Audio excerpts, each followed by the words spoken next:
First things first, உங்களோட ஸ்கேன்ல water கம்மி அப்படின்னு சொன்ன உடனே நீங்க பேனிக் ஆக வேணாம்.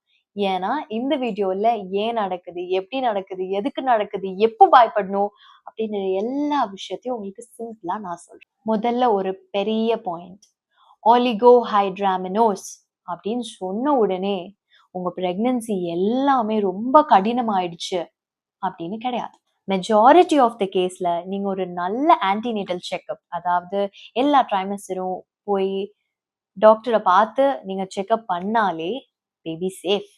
ஃபர்ஸ்ட், அம்மு என்ன மாதிரி ஃப்ளூயிட் இது? That's your question. Definitely yes. அந்த ஃப்ளூயிட் உங்களோட பேபிக்கு ஒரு ஸ்விம்மிங் பூல் மாதிரி. It's just an analog. அந்த ஸ்விம்மிங் பூல் என்ன பண்ணுதுன்னா உங்க பேபி மூவ் பண்ண ஹெல்ப் பண்ணுது, உங்க பேபிக்கு ஒரு குஷனிங் எஃபெக்ட் கொடுக்குது, உங்க பேபியோட லங்ஸ் டெவலப் ஆக ஹெல்ப் பண்ணுது, ஒரு ஆப்டிமமான டெம்பரேச்சர் உங்க பேபிக்கு மெயின்டைன் பண்ணுது, உங்க பேபி சேஃபா பாத்துக்குது. அந்த ஆம்னியாட்டிக் ஃப்ளூயிட், அதாவது நான் சொன்னேன் இல்லையா ஒரு ஸ்விம்மிங் பூல், அது எதால ஆயிருக்கு? மோஸ்ட்லி வாட்டர் தான். எப்போ? 20 வீக்ஸ்க்கு வரைக்கும். 20 வீக்ஸ்க்கு அப்புறம் இட்ஸ் மோஸ்ட்லி உங்களோட குழந்தையோட யூரின். அது யூரினேட் பண்ணும், அது ஸ்வாலோ பண்ணும், திரும்ப யூரினேட் பண்ணும். அது ஒரு சைக்கிள் மாதிரி நடந்துட்டு இருக்கும். அப்புறம் லங்ஸ் ஓட சில செக்ரீஷன்ஸ் இருக்கும், சில ஹார்மோன்ஸ் இருக்கும், ஆன்டிபாடிஸ் இருக்கும், சம்டைம்ஸ் சில nutritions like carbohydrates, fats, lipids, ஃபேட்ஸா இருக்காது, லிப்பிட்ஸ், ப்ரோட்டீன்ஸா உள்ள இருக்கும். அண்ட் இந்த பேலன்ஸ் டிஸ்டர்ப் ஆகும்போது ஃப்ளூயிட் குறையும். ஓகே, இப்போ எனக்கு ஆலிகோஹைட்ராமினோஸ் அப்படின்னு எப்ப சொல்லுவாங்க? உங்களுக்கு ஸ்கேன், அல்ட்ராசவுண்ட் பண்ணுவாங்க இல்லையா, அப்போ ஆம்னியாட்டிக் ஃப்ளூயிட் இண்டெக்ஸ் அப்படின்னு ஒன்று மெஷர் பண்ணுவாங்க. அது 5 சென்டிமீட்டருக்கு கம்மியா இருந்தாலோ, இல்ல ஒரு ஆம்னியாட்டிக் பாக்கெட், 4 பாக்கெட்ஸ் மெஷர் பண்ணுவாங்க, அதுல ஒரு பாக்கெட், ஒரு டீப்பஸ்ட் பாக்கெட் வந்து 2 சென்டிமீட்டருக்கு கம்மியா இருந்தாலோ ஆலிகோஹைட்ராமினோஸ் அப்படின்னு சொல்லுவாங்க. இப்போ ரூட் காஸ் பார்க்கலாம் இதுக்கு என்னன்னு, அதாவது இதோட அடிப்படை காரணம். நம்பர் 1, ஃபீட்டல் யூரின் ப்ராப்பரா போகலினா. ஏன்னா உங்களுக்கு நான் சொன்னேன் மோஸ்ட்லி உங்களோட குழந்தையோட யூரின் அப்படின்னு. அப்ப அந்த யூரின் சரியா போகலினா யார் காரணம்? கிட்னி. அப்ப கிட்னில என்னவா வேணா இருக்கலாம். பாலிசிஸ்டிக் கிட்னி டிசீஸா இருக்கலாம், இல்ல பைலேட்ரல் ரீனல் ஃபெயிலியரா இருக்கலாம், இல்ல ரீனல் ஏஜென்சிஸா இருக்கலாம். It could be anything. அது நம்ம பாதர் பண்ணிக்க வேணாம். நம்ம தெரிஞ்சுக்க வேண்டியது கிட்னில பிரச்சனை இருக்கு. Number 2, utero placental insufficiency. அப்படின்னா உங்களோட பிளசென்டா கிட்னிக்கு ப்ராப்பரா பிளட் சப்ளை கொடுக்கறது இல்ல. ரீனல் பர்ஃபியூஷன், கிட்னில ஓட பிளட் வந்து ரொம்ப கம்மியா இருக்கு. ஸோ யூரின் கம்மியா இருக்கும். ஸோ ஆம்னியோட்டிக் ஃப்ளூயிட் கம்மியாயிடும். ஸோ இதை எந்த மாதிரியான கேசஸ்ல பார்க்க முடியும்? பிரெக்னன்சி இன்டியூஸ்ட் ஹைப்பர் டென்ஷன் அப்படின்ற கேஸ்ல ஆலிகோஹைட்ராமினோஸ் ரொம்ப ரொம்ப காமன். நம்பர் 3, ரொம்ப டைரக்டான ஒரு cause, premature rupture of membranes. அப்படின்னா உங்கள பேபியோட சுத்தி இருக்க மெம்பரேன்ஸ் எல்லாமே ஒரு பாயிண்ட்ல பிரேக் ஆகணும், அப்பதான் பேபி வெளியே வரும். ஆனா இது வந்து டெலிவரிக்கு முன்னாடியே பிரேக் ஆச்சுன்னா என்ன ஆகும்? உள்ள இருக்க ஃப்ளூயிட் எல்லாம் வெளியே ரிலீஸ் ஆக ஆரம்பிக்கும் இல்லையா? சோ அம்னியோட்டிக் ஃப்ளூயிட் கம்மியாயிடும். நம்பர் 4, நீங்க சில மாத்திரை, அதாவது பிளட் ப்ரெஷருக்கு இருக்கிறதா இருக்கட்டும், ஸ்டெராய்ட்ஸ் எடுக்கிறதா இருக்கும், இதெல்லாம் என்ன பண்ணும்னா பேபியோட கிட்னியை டிஸ்டர்ப் பண்ணும். ஸோ அதே விஷஸ் சைக்கிள் தான் நடக்க போகுது. கிட்னி அஃபெக்ட் பண்ணும், யூரின் இருக்காது, யூரின் இல்லாதனால அம்னியோட்டிக் ஃப்ளூயிட் கம்மியாயிடும். And the final one, post dated pregnancies. அதாவது டேர்ம்னு இருக்கும் இல்லையா, 30 to 38 to 42 வீக்ஸ். அந்த வீக்ஸை தாண்டி உங்க பிரெக்னன்சி போகிறப்போ ஆட்டோமேட்டிக்கா உங்களோட அம்னியோட்டிக் ஃப்ளூயிட் லெவல்ஸ் கம்மியாகும். இதனால என்ன ரிஸ்க்? இது உங்களோட அடுத்த கொஸ்டின். ஃபர்ஸ்ட் ரிஸ்க், நீங்க லேபர்ல இருக்கிறப்போ உங்க பேபியோட கார்ட் கம்ப்ரெஸ் ஆகும். அப்படி கம்ப்ரெஸ் ஆகுறப்போ என்ன ஆகும்னா உங்க பேபியோட ஹார்ட் ரேட் ரொம்ப வேரி ஆகும், லங்ஸோட டெவலப்மெண்ட் பாதிக்கும். எஸ்பெஷலி இதை உங்களோட பிரெக்னன்சியோட ஃபர்ஸ்ட் ட்ரைமஸ்டர், அதாவது ஃபர்ஸ்ட் 2-3 மாசத்திலேயே நீங்க டிடெக்ட் பண்ணீங்கன்னா கண்டிப்பா அதோட சிவியரிட்டி ரொம்ப அதிகமா இருக்கும்.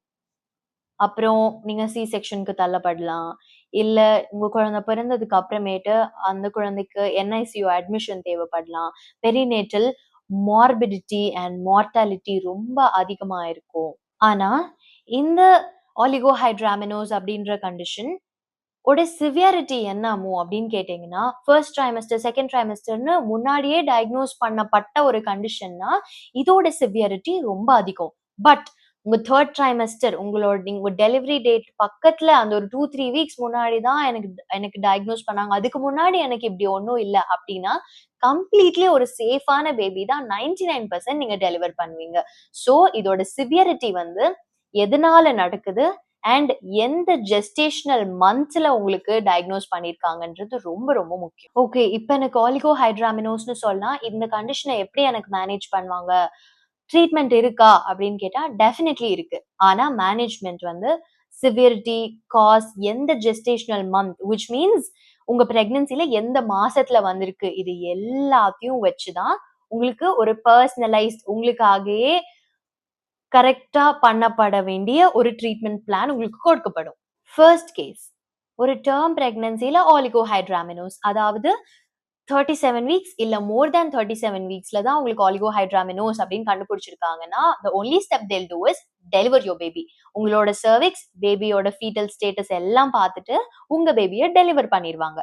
இப்போ ப்ரீ டேர்ம் பிரெக்னன்சி அதாவது 37 வீக்ஸ்க்கு முன்னாடியே எனக்கு ஆலிகோஹைட்ராமினோஸ்னு கண்டுபிடிச்சாங்க அப்படின்னா என்ன பண்ணுவாங்கன்னா, ஃபர்ஸ்ட் திங் கன்சர்வேட்டிவா மேனேஜ் பண்ண ட்ரை பண்ணுவாங்க. அதாவது டாப்லர் ஸ்கேன்லாம் பண்ணி நீங்க வந்து ஒரு ப்ரொடெக்டிவான ரேஞ்ச்ல இருக்கீங்களான்னு பார்த்துப்பாங்க. இல்லனா செகண்ட் ஸ்டெப் ப்ரீ டேர்மா டெலிவர் பண்ணிடுவாங்க. உங்க குழந்தைய டேர்ம் டெலிவரி இல்லாம அதுக்கு முன்னாடியே டெலிவர் பண்ண வாய்ப்பு இருக்கு. இப்போ நீங்க உங்ககிட்ட வச்சிருக்க ரிப்போர்ட் உங்களோட AFI வந்து 4.2 சென்டிமீட்டர்ஸ் இருக்கு. அதாவது 5 சென்டிமீட்டர்ஸ் விட கம்மியா இருக்குன்னா, உடனே பேனிக் ஆக வேண்டாம். உங்க டாக்டருக்கு தெரியும். சோ உங்களுக்கு ரிப்பீட்டிவ் டாப்லர்ஸ் பண்ணுவாங்க, USG ஸ்கேன்ஸ் பண்ணுவாங்க. உங்க பேபியோட குரோத் கரெக்ட்டா இருக்கான்னு பார்ப்பாங்க. உங்க பேபியோட மூவ்மெண்ட்ஸ் கரெக்ட்டா இருக்கான்னு பார்ப்பாங்க. அவங்க குடுக்குற ட்ரக்ஸ நம்ம ப்ராப்பரா எடுத்து, நாம அதாவது டாக்டர் வந்து விசிட்ஸ் போனாலே சேஃப் தான். You don't have to panic. Next உங்களோட காமன் கொஸ்டின்ஸ். நம்பர் 1 நான் இத வீட்லயே சரி பண்ணிக்கலாமா? நோ. இந்த கண்டிஷனுக்கு ஹோம் ரெமெடிஸ்லாம் கிடையாது. But proper hydration and rest வந்து உங்கள ஒரு சஸ்டைனபிள் வேல வச்சிருக்கும். Number 2 will my baby be normal? என் குழந்தை நார்மலா இருக்குமா டெலிவரிக்கு அப்புறம்?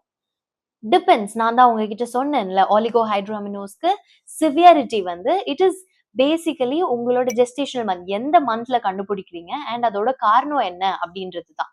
நான் சொல்லியிருந்தேன் இல்லையா, ரீனல் ஏஜெனிசிஸ், அப்புறம் அந்த கிட்னி பைலேட்ரல் கிட்னி டிசீஸ், இப்படி எல்லாம் ரொம்ப காம்ப்ளிகேட்டட் கேஸா இருந்தா கண்டிப்பா உங்க குழந்தைக்கு கிட்னி ஃபெயிலியர் இருக்கும், இல்ல கிட்னில ஏதாவது ப்ராப்ளம் இருக்கும். ஆனா இதெல்லாம் எதுவும் இல்லைன்னா இட்ஸ் சேஃப் அகேன். நீங்க சொன்ன மாதிரி இந்த மெம்பரேன்ஸ் எல்லாம் ரப்சர் அதாவது உடைஞ்சு போச்சுன்னா வெளியே போன தண்ணி திரும்பி வருமா? வராது. மோஸ்ட்லி வராது. நம்ம அப்படி ஆகும்போது நம்ம இம்பார்ட்டண்டா யோசிக்க வேண்டிய விஷயம் இன்ஃபெக்ஷன் ஆகாம பாத்துக்கணும். அண்ட் தி லாஸ்ட் கொஸ்டின், என்னோட பேபியோட லங்ஸ் அஃபெக்ட் ஆகுமா? நான் உங்ககிட்ட சொல்லியிருந்தேன்.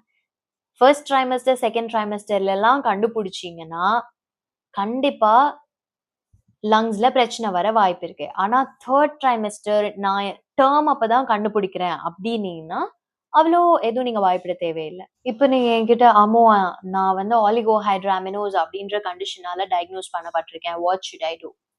Nothing. You should just follow your obstetrics doctor. அதாவது உங்க டாக்டர் சொல்றது எல்லாத்தையும் நீங்க கேட்டு நடக்கணும். அவங்க ஸ்கேன் வர சொல்றப்போ வரணும். உங்களுக்கு உங்களோட பேபியோட மூமெண்ட்ஸ் கம்மியா இருக்குன்னு தோணுச்சுன்னா டெஃபினெட்லி நீங்க ஹாஸ்பிட்டல் போகணும். And rest, peace of mind. Panic ஆகாதீங்க. நீங்க சேஃபா ஃபீல் பண்ணீங்கன்னா தான் உங்க பேபி சேஃபா ஃபீல் பண்ணும். So stay safe and secured.